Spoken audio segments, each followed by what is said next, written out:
यति बेला हामीले निर्यात गर्ने विद्युत निर्यात गरेर धनी हुन्छौं भन्ने त्यो जतिको महामूर्ख अरु कोही पनि होइन। यो ग्लोबल पोलिटिक्सको सेन्टर एसिया बन्दैछ। भूमण्डलीय राजनीतिको केन्द्र, भूमण्डलीय आर्थिक अर्थव्यवस्थाको केन्द्र, भूमण्डलीय द्वन्द्वको केन्द्र, भूमण्डलीय व्यापारको केन्द्र, भूमण्डलीय शक्तिको केन्द्र अबको चरणमा एसिया बन्दैछ। अमेरिकाले के भन्यो भने अमेरिकाको विरोध गर्नेहरू जम्मै संसारभरिलाई टेररिस्ट आतंकवादी भनेर संज्ञा दियो। संयोग कांग्रेसले नै गरेको छ। कांग्रेसले दुईटा विवादित यही चरणमा आउँदाखेरि एउटा अपर कर्णाली पनि ज्ञानेन्द्रजीले नै गर्नु आशा गरी सही ज्ञानबहादुर कार्कीकै पालामा त्यो अपर कर्णाली पनि एग्रिमेन्ट आएको छ। आज अपर कर्णाली पनि अक्करमा परेको छ। आजदेखि सहायता दिन थालियो एमसीसी मिलेनियम च्यालेन्ज कर्पोरेसन। अब यो नाम किन राखियो त भन्दाखेरि मिलेनियम भनेको 2000 कटिसकेपछि च्यालेन्ज किन राखियो भने अबको युग अमेरिकाका निम्ति चुनौतीपूर्ण छ। अबको युग अमेरिकाका निम्ति चुनौती जाने पर्पस ले राखेको छ। च्यालेन्ज कर्पोरेसन किन थियो भने यसलाई सरकारले डाइरेक्टली प्रत्यक्ष हिजो जसरी दिने गरेको थियो। हिजो सरकार G2G पनि गर्थ्यो र यूएस एड मार्फत गैर सरकारी संस्था, अन्तर्राष्ट्रिय गैर सरकारी संस्था बनाएर पनि लागू गर्ने गरेको थियो। यसमा चाहिँ के गर्ने भन्दाखेरि सरकारले नै संरचना बनाउने, तर सरकार भन्दा अलिकति फरक ढंगको एउटा निगम जस्तो बनाएर त्यस मार्फत सरकारले पनि त्यसलाई कसले चलाउने त भन्दाखेरि डाइरेक्टली रक्षा मन्त्रालयले चलाउने। अमेरिकाले के भन्यो भने अमेरिकाको विरोध गर्नेहरू जम्मै संसारभरिलाई टेररिस्ट आतंकवादी भनेर संज्ञा दियो। नेपालमा जनयुद्ध चलिरहेको थियो। त्यो बेला हैन, पछि हो 2000 पछाडी हो त्यो हैन। टावरको ट्विन टावरको घटना त अगाडिएको हो, जनयुद्धको बेलामा चाहिँ पछि हो। अनि त्यति बेला अमेरिकाले के गर्यो भन्दाखेरि अमेरिकाको विरोध गर्नेहरू आतंककारी हुन् भन्न बन्यो ट्विटरको घटना पछाडि।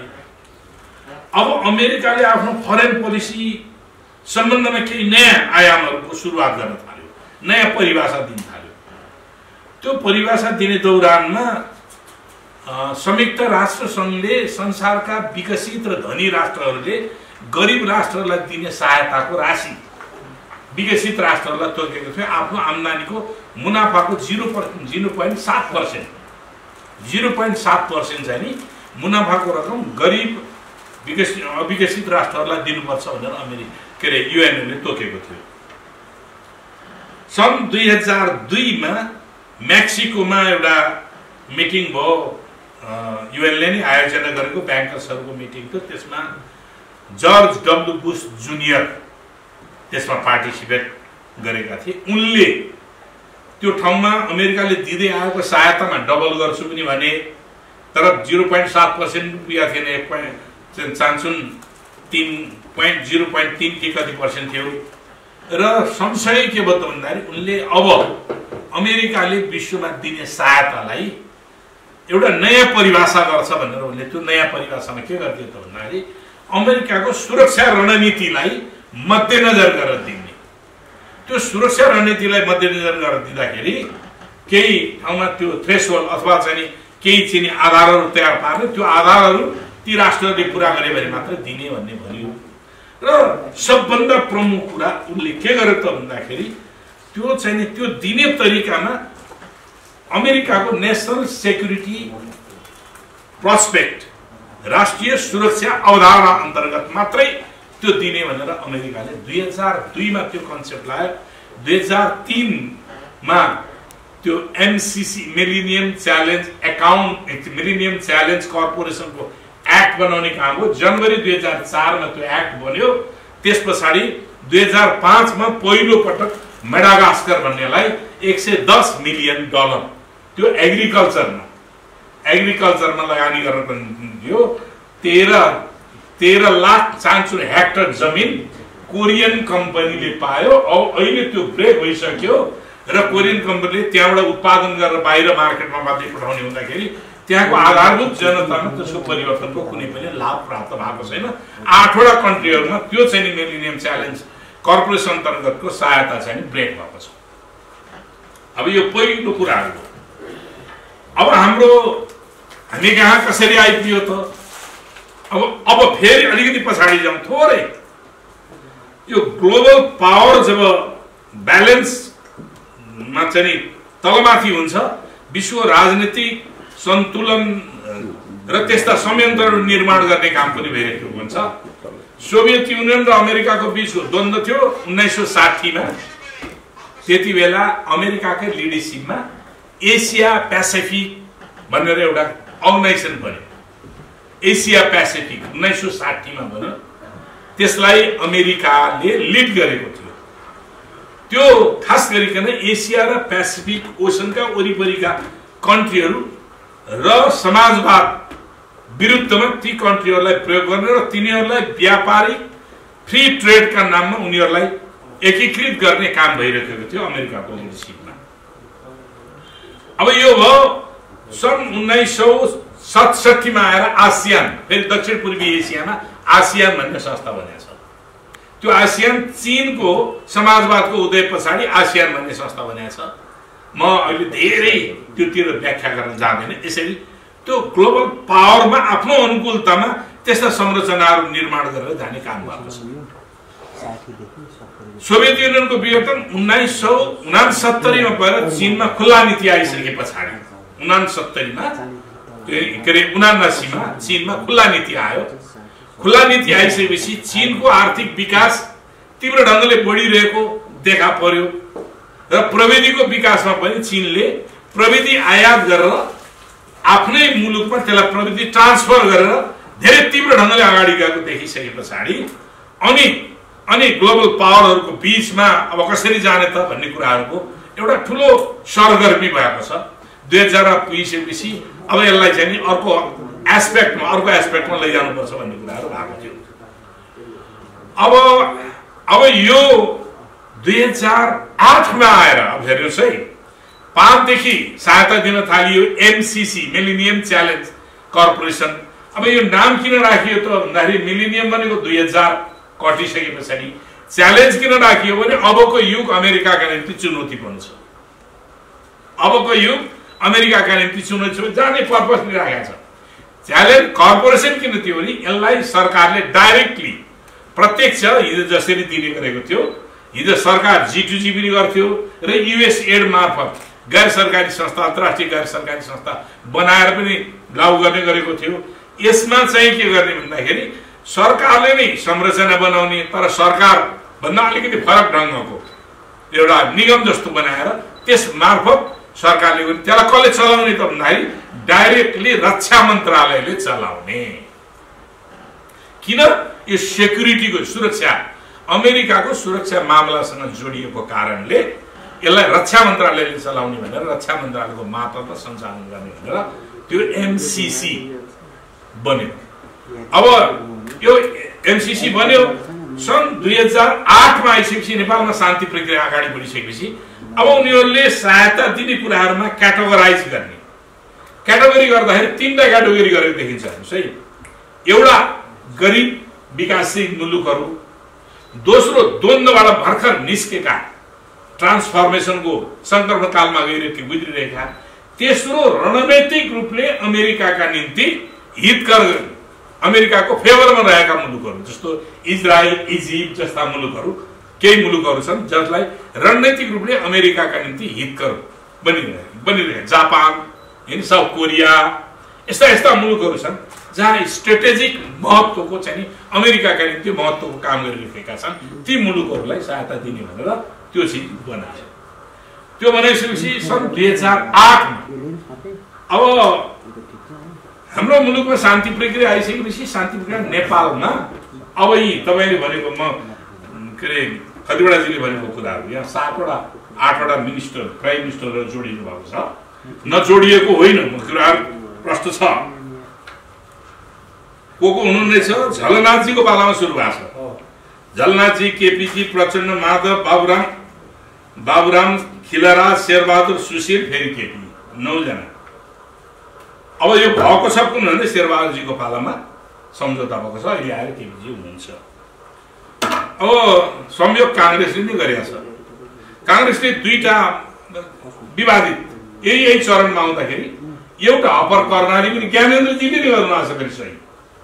ज्ञानबहादुर कार्कीकै पालामा त्यो अपर कर्णाली पनि एग्रिमेन्ट आएको छ। आज अपर कर्णाली पनि अकरमा परेको छ अहिले, ठिक छ। अब त्यस कारणले गर्दाखेरि अहिले त्यति बेला पनि ज्ञानेन्द्रजीले यसमा गर्नुभयो। अब म यहाँ के गएँ भन्दाखेरि यो सम्झौता सबभन्दा प्रारम्भमा नै अनइभन एग्रिमेन्ट हो, अनइभन, असमान, नेपाललाई होच्याइएको। कसरी? नेपालको तर्फबाट मन्त्री, अमेरिकाको तर्फबाट उपसचिव या सहसचिव, प्रोटोकलमा होला जोनाथन जी नास भन्ने, त्यो एमसीसी को कार्यकारी, त्यो कार्यवाहक चाहिँ प्रमुखको रूपमा रहेका हुन्।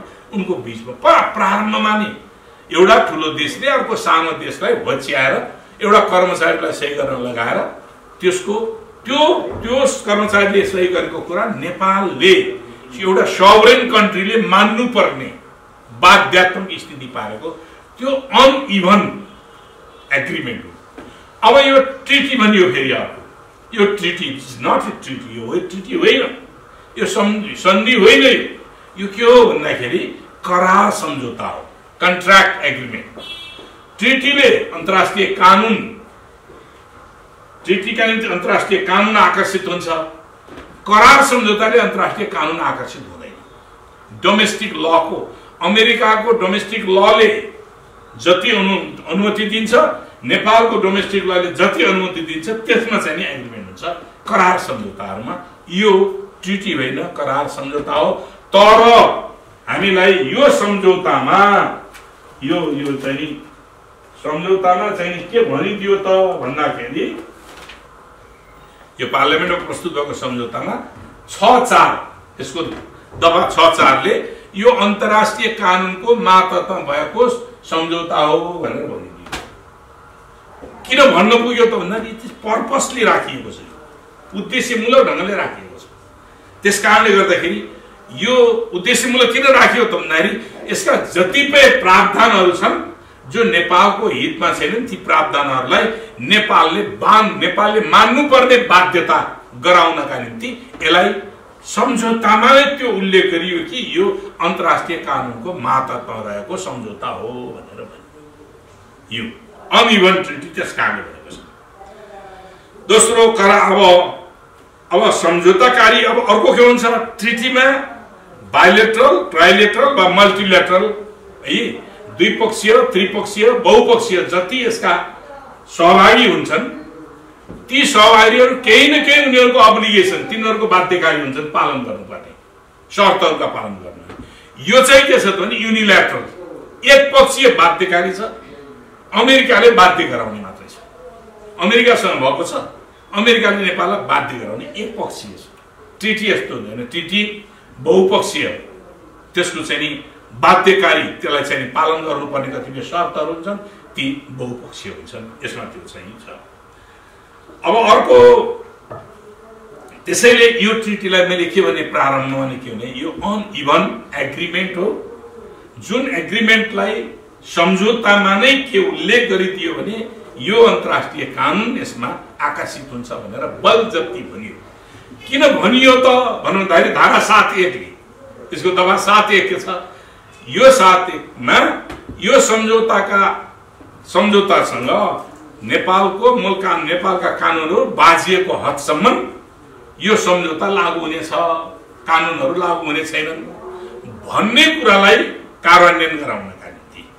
त्यो कार्यान्वयन गरेर नि कानुनहरू कतिवटा हुन्छन्, 4वटा हुन्छन्, याद गर्नुहोस्। मूल कानुन संविधान हो, अर्को कानुन भनेको ऐन हो, अर्को कानुन मन्त्री परिषदले निर्माण गर्ने नियमावली हो, अर्को सर्वोच्च अदालतले दिने आदेश हो। 4 प्रकारका कानुन हुन्छन्।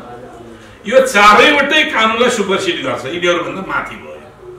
यो मैले भन्नु पर्दैन, मैले यो दस्तावेज बाहेक एउटा अक्षर पनि अहिले बाहिरबाट भन्दैन। यो दस्तावेजका कोड गरेका कुराहरूलाई मैले दस्तावेज भित्रैबाट भन्छु। योभन्दा अगाडिको मेरो पोलिटिकल एनालिसिस हो, त्यो एनालिसिस चाहिँ डकुमेन्टमा आधारित भएर मैले भनिराखेको छु, राजनीतिक विश्लेषण। त्यसकारणले यो चाहिँ हाम्रो अनइभन एग्रिमेन्ट भित्र, असमान सम्झौता भित्र मुलुकलाई बाँध्नका निम्ति त्यो गरिएको छ। यो मुलुकलाई बाँध्न किन गरियो त किन यो कुराहरू राख्नु पर्ने किन छ त? हो यही नै हो। अब सबभन्दा यो ग्लोबल पोलिटिक्सको सेन्टर एसिया बन्दैछ। भूमण्डलीय राजनीतिको केन्द्र, भूमण्डलीय आर्थिक अर्थव्यवस्थाको केन्द्र, भूमण्डलीय द्वन्द्वको केन्द्र, भूमण्डलीय व्यापारको केन्द्र, भूमण्डलीय शक्तिको केन्द्र अबको चरणमा एसिया बन्दैछ। 19औं शताब्दी युरोपको शताब्दी, 20औं शताब्दी अमेरिकाको शताब्दी, 21औं शताब्दी एसियाको शताब्दी छ। त्यसमा पनि सबभन्दा ठुलो पावर के हो त भन्दाखेरि अहिले अमेरिका भन्दा इमर्जिङ पावरको रूपमा चीन बनेर आएको छ। कोभिड-19 को म्यानेजमेन्टले नै चीनको क्षमताको बारेमा प्रदर्शन गरिसकेको, अमेरिकाको बेहाल भइरहेको छ अहिले, जसले संसारको सबभन्दा डेमोक्रेटिक कन्ट्री बन्यो, जो एकाउन्टेबल जनताप्रतिको उत्तरदायी बन्यो, त्यो आफै त्यो मुलुक आज तबाह भएको छ, बेलायत तबाह भएको छ। जो अलिकति लोकतन्त्रका नाममा अराजकता अभ्यास गरे त्यति मुलुकहरू तबाह भएका छन्। ब्राजिल आज तबाह भइरहेको छ भने चीनले आफ्नो म्यानेज गरिसके मात्रै होइन, त्यस पछाडिपट्टिको इकोनोमीलाई व्यवस्थापन गरेर अहिले संसारभरि कोभिड-19 का विरुद्ध त्यसको प्रतिरक्षा र त्यसको निदानका निम्ति आवश्यक पर्ने लजिस्टिकहरू सप्लाई गर्नका निम्ति झन्डै 100वटा कन्ट्रीभन्दा बढ्ता कन्ट्रीमा उसले चाहिँ नि त्यो लजिस्टिकहरू सप्लाई गरिरहेको स्थिति छ। मैले यस कारणले चीनको बारेमा चाहिँ नि बढी कुरा गरेको होइन कि अबको global position, global power, global politics, global उसको पोजिसन कता जाँदैछ त यो कोभिड-19 पछाडि भन्ने सन्दर्भमा पनि मैले यी कुराहरू गरेँ। जसले अलिकति सोशलिस्ट प्याटर्नलाई पक्रेको छ, जस्तो जर्मनले व्यवस्थापन गरेको छ केही हदसम्म।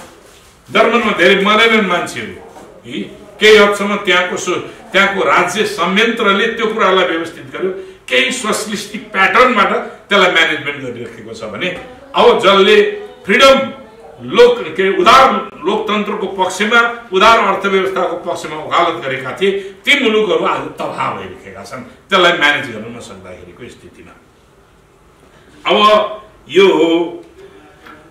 अब किन यसो गरिँदैछ नेपालमा भन्ने कुराहरूको सबभन्दा अझ महत्त्वपूर्ण हुन्छ। नेपालमा 2009बाट यसको बारेमा चर्चा सुरु भयो। नेपाललाई सहायता दिनु पर्यो।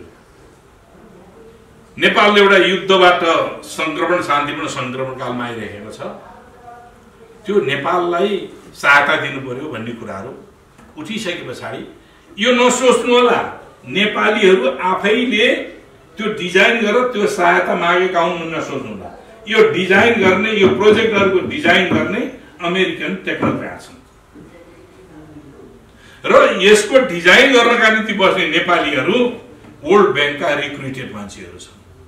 विश्व अर्थव्यवस्थामा उदार लोकतन्त्रको, उदार पुँजीवादको वकालत गर्ने, उदार अर्थव्यवस्थाको वकालत गर्ने मान्छेहरू नै छन्। नेपालका समस्याहरूको अध्ययन गर्ने, नेपालमा डेभलपमेन्ट किन हुन सकेन भन्ने समस्याको अध्ययन गर्नेमा लेफ्ट राइट दुइटै छन्। चिरञ्जीवीदेखि लिएर श्रीराम शर्मा समेत लगायतले नेपालको डेभलपमेन्टको मेजर प्रब्लम के हो, प्रब्लम के हो भने चारवटा उनीहरूले फाइन्ड आउट गरेका छन्। ट्रान्सपोर्टेसन, इलेक्ट्रिसिटी, श्रम एन्ड इनस्टेबल गभर्नमेन्ट। यी कुराहरू हो नै फेरि।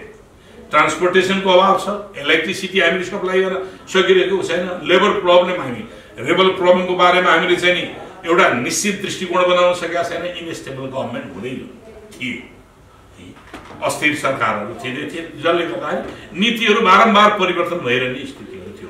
त्यसको चाहिँ फाइन्डिङ ठिक छ, त्यसको एप्लिकेसन निदान चाहिँ ठिक भएन। निदान किन ठिक भएन भन्दाखेरि निदान केबाट खोजियो त भन्दाखेरि निदान उदार पुँजीवादी लोकतन्त्रको बाटोबाट खोजियो, जुन कन्स्टिट्युसनको एगेन्स्टमा छ, हाम्रो संविधानको विरुद्धमा छ। अहिलेको संविधान हो, त्यति बेलाको संविधान, यो सम्झौता हुँदाखेरि त्यो संविधान बनेको थिएन, के अरे सम्झौताले यो डिजाइन गर्दाखेरि संविधान बनिसकेका थिएन। फेरि पनि के हो त भन्दाखेरि त्यो चाहिँ त्यसको निदान संविधान बनिसकेपछि एग्रिमेन्ट भएको छ, बनिसके पछाडिको एग्रिमेन्ट हो। त्यस कारणले गर्दाखेरि यो के हो त भन्दाखेरि हाम्रो कन्स्टिट्युसनको एगेन्स्टमा आएको छ। हाम्रो कन्स्टिट्युसनले के भन्छ?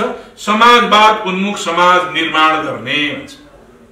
समाजवाद उन्मुख समाज निर्माण गर्ने भनेको त सोसाइटीलाई अपलिफ्ट गर्ने हो, क्यापिटलिस्टहरू पुँजीपतिहरू जन्माउने होइन, नेशनल क्यापिटल राष्ट्रिय पुँजीको विकास गर्ने हो, इन्डिभिजुअल क्यापिटलिजमको चाहिँ विकास गर्ने होइन, समाजवाद समाज निर्माण गर्ने भनेको। मैले यहीका तर्कहरूलाई अरू मैले के पनि गरेको छैन बाहिरबाट।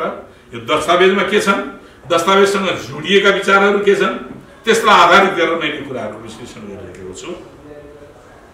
त्यसैले अब यी कार्यक्रमहरू कार्यान्वयन गर्ने सन्दर्भमा अब के हुन् त भनेर भन्दाखेरि यसको डाइमेन्सन हेर्दाखेरि अनि अब यो डिजाइन गर्ने सन्दर्भमा हाम्रो के डिजाइन गरिएको छ त यो प्रोजेक्ट एमसीसी सँगको एग्रिमेन्टको सन्दर्भमा अहिले भने अनिवार्य त मैले अनिकट तपाईहरुले भनिसके के डिजाइन गरियो त भन्दाखेरि त्यहाँ यसको प्रोजेक्ट डिजाइन गर्नका निम्ति अमेरिकी एक्सपर्टहरू आए। उनीहरूले नेपालको समग्र प्रब्लम उनीहरूले बुझे। अब कहाँबाट लैजाने हो त भन्दाखेरि यो डिजाइन गर्नेमा दुईवटा प्रोजेक्टहरू छनौट गर्ने भनेर एउटा ट्रान्समिसन लाइन बनाउने, एउटा स्ट्रेटेजिकल्ली फेरि हेर्नुहोस् है यो शब्द पनि ख्याल गर्नुहोस्, स्ट्रेटेजिकल्ली इम्पोर्टेन्स भएका सडकको विस्तार, 5वटा सडकको विस्तार, लप्सेफेदीदेखि नुवाकोट रातामाटे, रातामाटेबाट हेटवडा, फेरि रातामाटेबाट दमौली, दमनीबाट पाल्पाको डाँडा हुँदै बुटवल, बुटवलबाट बोर्डरबाट गोरखपुरसम्मको 400 केबी को ट्रान्समिसन लाइन नेपालमा 400 केबी को नेपालमा 305 किलोमिटर नेपालमा अनि बाँकी 120 किलोमिटर जति इन्डियामा त्यो डिजाइन भयो।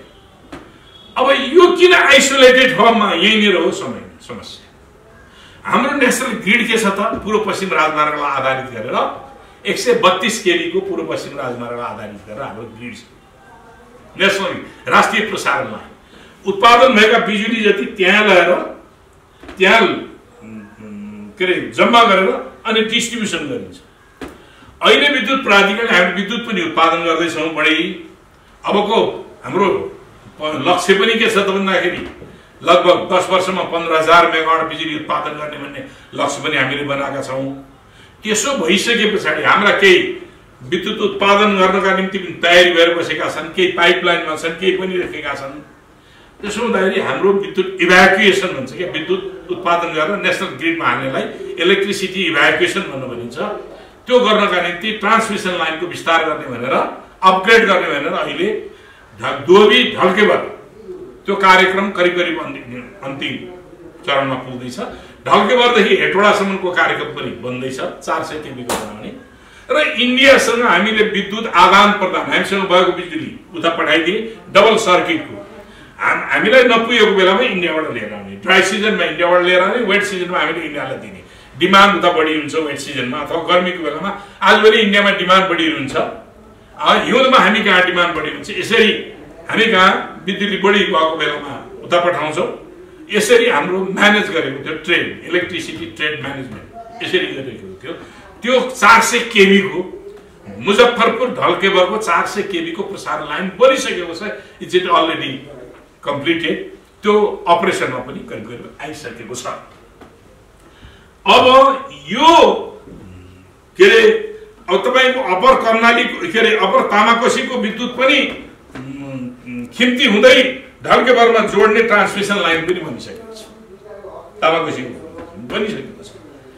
त्यसकारणले गर्दाखेरि अब अहिले गण्डकी कोरिडोरमा लगभग 1800 मेगावाटको अहिले तत्कालको निम्ति 1600-1700 मेगावाट पाइपलाइनमा छन्, बन्ने प्रक्रियामा छन्।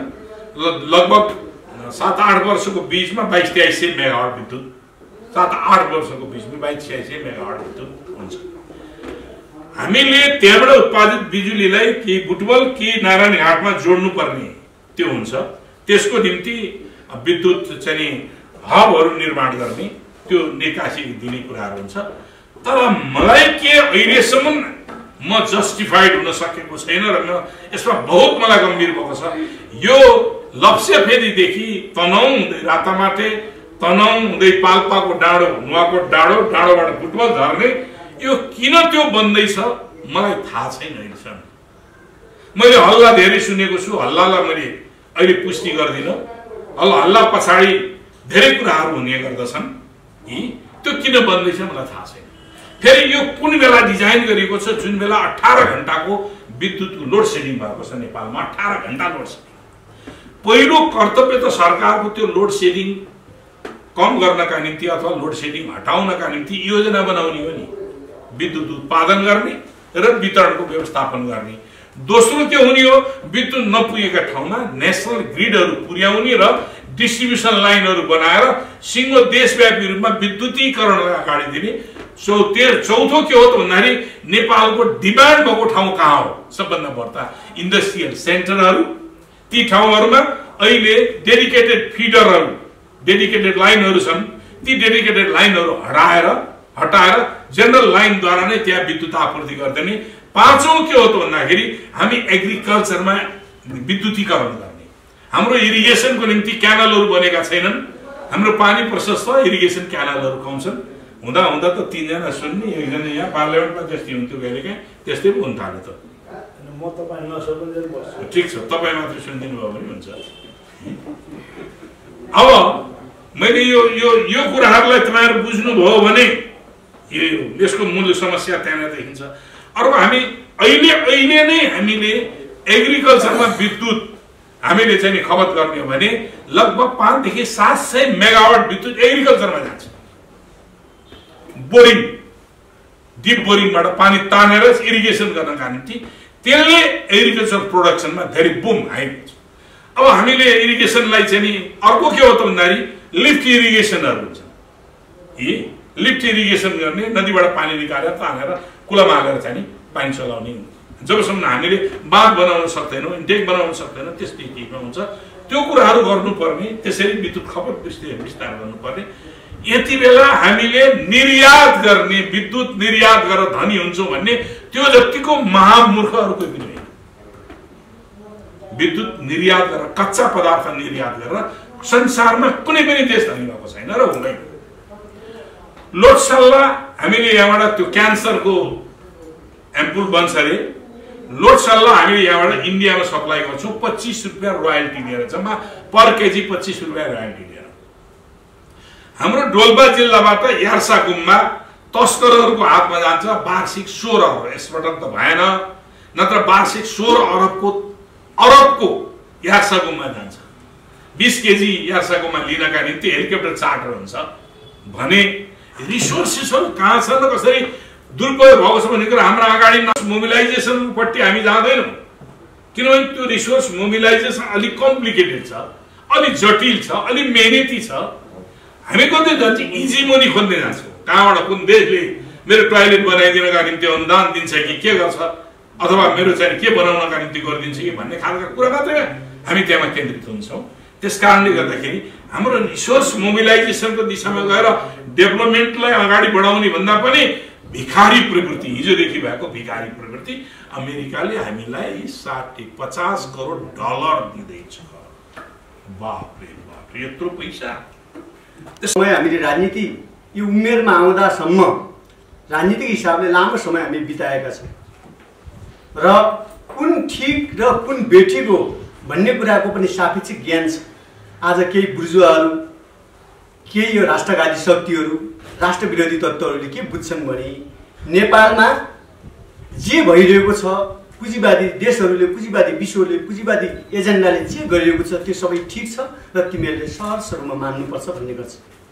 यदि त्यही प्रक्रिया नै ठिक हो र हुन्थ्यो भने आज नेपालको हकमा संविधान सभाबाट संविधान बन्दैन थियो, गणतन्त्र आउँदैन थियो, समानुपातिक समावेशी हुँदैन थियो, धर्मनिरपेक्षता हुँदैन थियो, नेपाल समाजवाद उन्मुख संविधानमा हुँदैन थियो।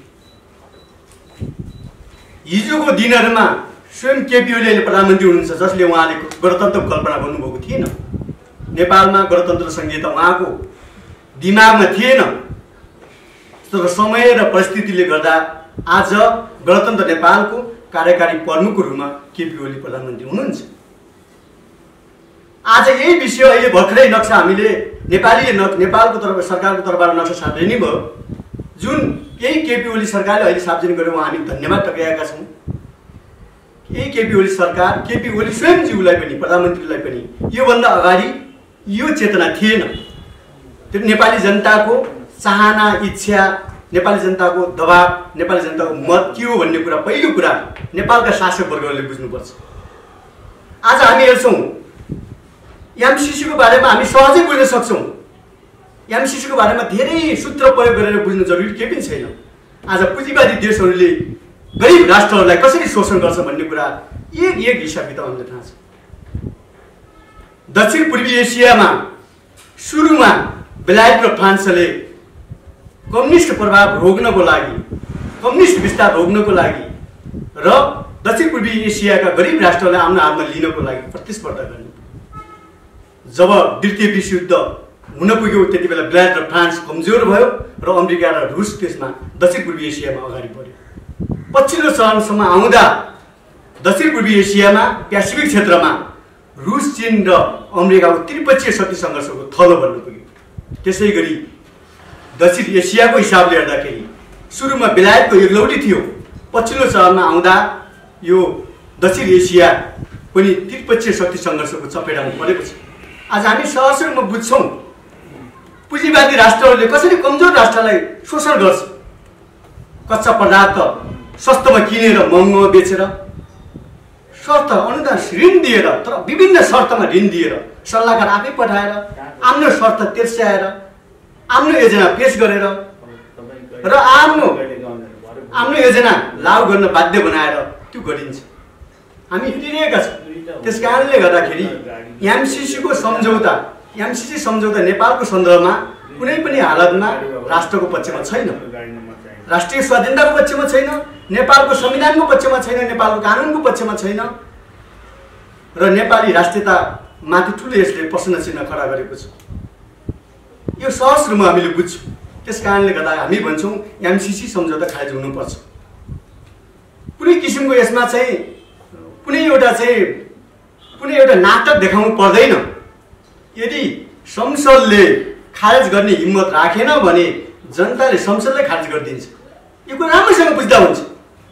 कोही कसैले, यो कसैको निजी सम्पत्ति होइन। आज भारत र अमेरिकाले या चीनले अनुदान लिँदा के हाम्रो राष्ट्रियतालाई धितो राख्छ? यहाँ के भन्ने गरिन्छ भने आज बिहान एउटा लेख मात्र आएको थियो, एडिबीले ऋण रोक्नेछ, विश्व ब्याङ्कले रोक्नेछ, आइएमएफले रोक्नेछ र विभिन्न दात्री निकायले रोक्नेछ। भए बाबा, यो भयो नवगोदरवाद सुरु भएको त भर्खरै थोरै समय त भयो। त्योभन्दा अगाडि पनि त नेपालीहरू बाँचेकै थिए। नेपाली पनि बाँच्न चाहन्छ।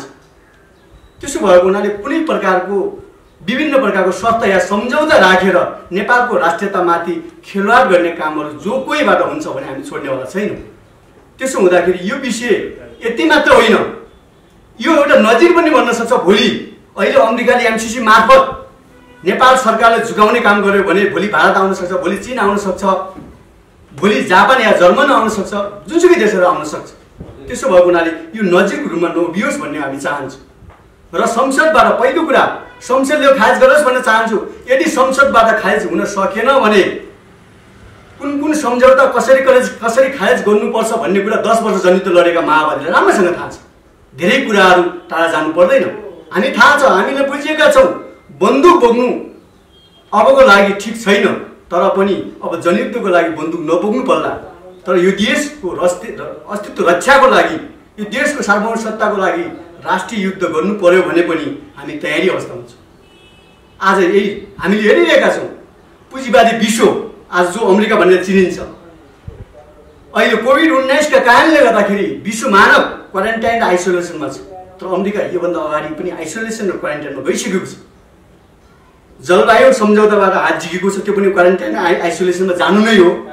इरान र अमेरिकाको आणविक सम्झौताबाट भागिसकेको छ, त्यो पनि आइसोलेसन र क्वारेन्टाइनमा जानु नै हो।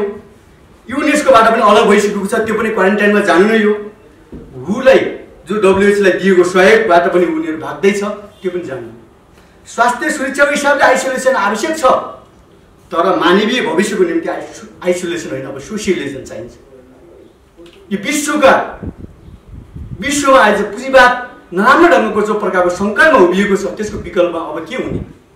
अब के विकल्प हामीले दिन सक्छौँ? अब विगतमा जे प्रकारको बुझाइ छ, जे प्रकारको व्यवहार छ, जे प्रकारको सिद्धान्त छ, अब त्यो सिद्धान्त बुझाइ त्यही अवस्थामा राख्ने या अबको नयाँ प्रक्रियामा हामी उभिने भन्ने कुरा अब तपाईँ हाम्रो चिन्ताको विषय बनिरहेको छ। थाहा छ अब हामी अहिले भर्खरै मात्रामा नजिक रूपमा हाम्रा छिमेकी दुई देशहरू युद्धमा गइसकेका छन्। आज जो प्रकारको भारत र चीन बीचको द्वन्द्व चलिरहेको छ, हामी चाहन्छौँ भारत र चीन बीचमा द्वन्द्व नभएर समझदारी होस् भन्ने चाहन्छौँ। हामी दुई छिमेकी मुलुकहरू मिलोस् भन्ने चाहन्छौँ।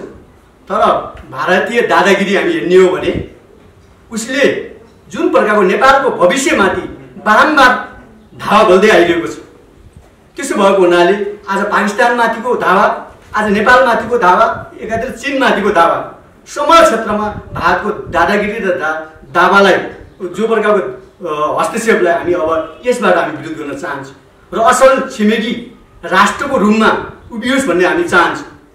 नेपाल चाहे 1962 युद्धमा होस् तटस्थै रह्यो, 65 युद्धमा होस् तटस्थै रह्यो, 1971 को युद्धमा पनि तटस्थ रह्यो, युएनको बराबरताप्रति प्रतिबद्ध छ, पञ्चशीलको सिद्धान्तप्रति प्रतिबद्ध छ, सात बराबरताप्रति प्रतिबद्ध छ र नेपाली जनता शान्तिप्रति पनि प्रतिबद्ध छ, शान्ति सुरक्षाको लागि पनि प्रतिबद्ध छ। त्यसो भएको हुनाले हामी कुनै कसैको उच्कावटमा होइन।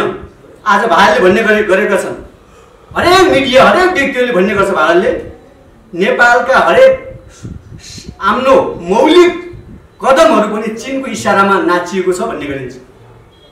चीनले हामीलाई सिकाउनु पर्दैन, नेपालको सन्दर्भमा नेपाली आफैले निर्णय गर्ने अधिकार राख्छ। आज हरेक क्षेत्रमा जो प्रकारको भ्रम भारतले सृजना गर्दैछ, नेपालको मौलिकता, नेपालको स्वाधीनता, नेपालको सार्वभौमिक र नेपालको आत्मनिर्णय अधिकारप्रति भारतले बारम्बार हस्तक्षेप गर्दै आइरहेको छ। त्यसो भएको हुनाले भन्ने गरिन्छ, अस्ति पनि भने उनीहरूले नेपालीहरूलाई हामीले पालेका छौँ। कहिलेदेखि उनीहरूले पाल्न सुरु गरे? सुगौली सन्धिभन्दा अगाडि नेपालीहरूले भारतीयलाई पालेको हामी राम्रोसँग थाहा छ। नेपालसँग भारतको व्यापार घाटा कति थियो भन्नुहुन्छ भने 5% घाटामा थियो 1816 सम्म जाँदा। त्यसो भएको हुनाले हामीले के लाग्छ भने लामो समयदेखि नेपालीहरूले भारतलाई पालिरहेको छ। तर आज भन्दैछ भारत नेपालमा बाँचेको छ, भारतले अब बचाउनु पर्दैन नेपालीलाई र हामी नेपाली आफै बाँच्न चाहन्छौँ र बाँच्न सक्छौँ। तर यसको अर्थ यो होइन छिमेकीसँग अनावश्यक रूपमा प्रतिस्पर्धा र अनावश्यक रूपमा द्वन्द्व मचाउनुपर्छ भन्ने हाम्रो पक्षमा छैनौँ। यहाँ उग्रवाद राष्ट्रवादी नारा लगाउने मान्छेहरू पनि थुप्रै छन्, लम्बसारवादीहरू पनि थुप्रै छन्। हामी उग्र राष्ट्रवादको पक्षमा छैनौँ र लम्बसारवादीहरूको पक्षमा पनि छैनौँ। नेपालीहरू जुनसुकै हिसाब पार्टीका होस्, हजारौँ पार्टी होलान्, तर नेपालीहरूको एउटै विचार, एउटै सिद्धान्त, एउटै दृष्टिकोण भने परराष्ट्र नीति एउटै छ। यसमा हामी प्रतिबद्ध छौँ। त्यस कारणले गर्दाखेरि पनि यहाँ मिडियाका साथीहरूले पनि एउटा कुरा हामी यहाँलाई अनुरोध गर्न चाहन्छौँ, हाम्रो आवाज भनेको 3 करोड नेपाली जनताको आवाज हो, यो नेपालको स्वाधीनताको पक्षको आवाज हो। शान्तिपूर्ण ढङ्गले हामीले यो एमसीसी खारेज गर्ने गरोस् भन्ने पक्षमा छौँ। यदि एमसीसी खारेज भएन भने, जबरजस्ती लागू भयो भने, लागू भएकै दिनदेखि कुन ठाउँमा के गर्नुपर्छ भन्ने कुरा हामी राम्रोसँग जानेका छौँ। यही कुरा यहाँहरूको बिचमा राख्दै बिदा हुन्छ।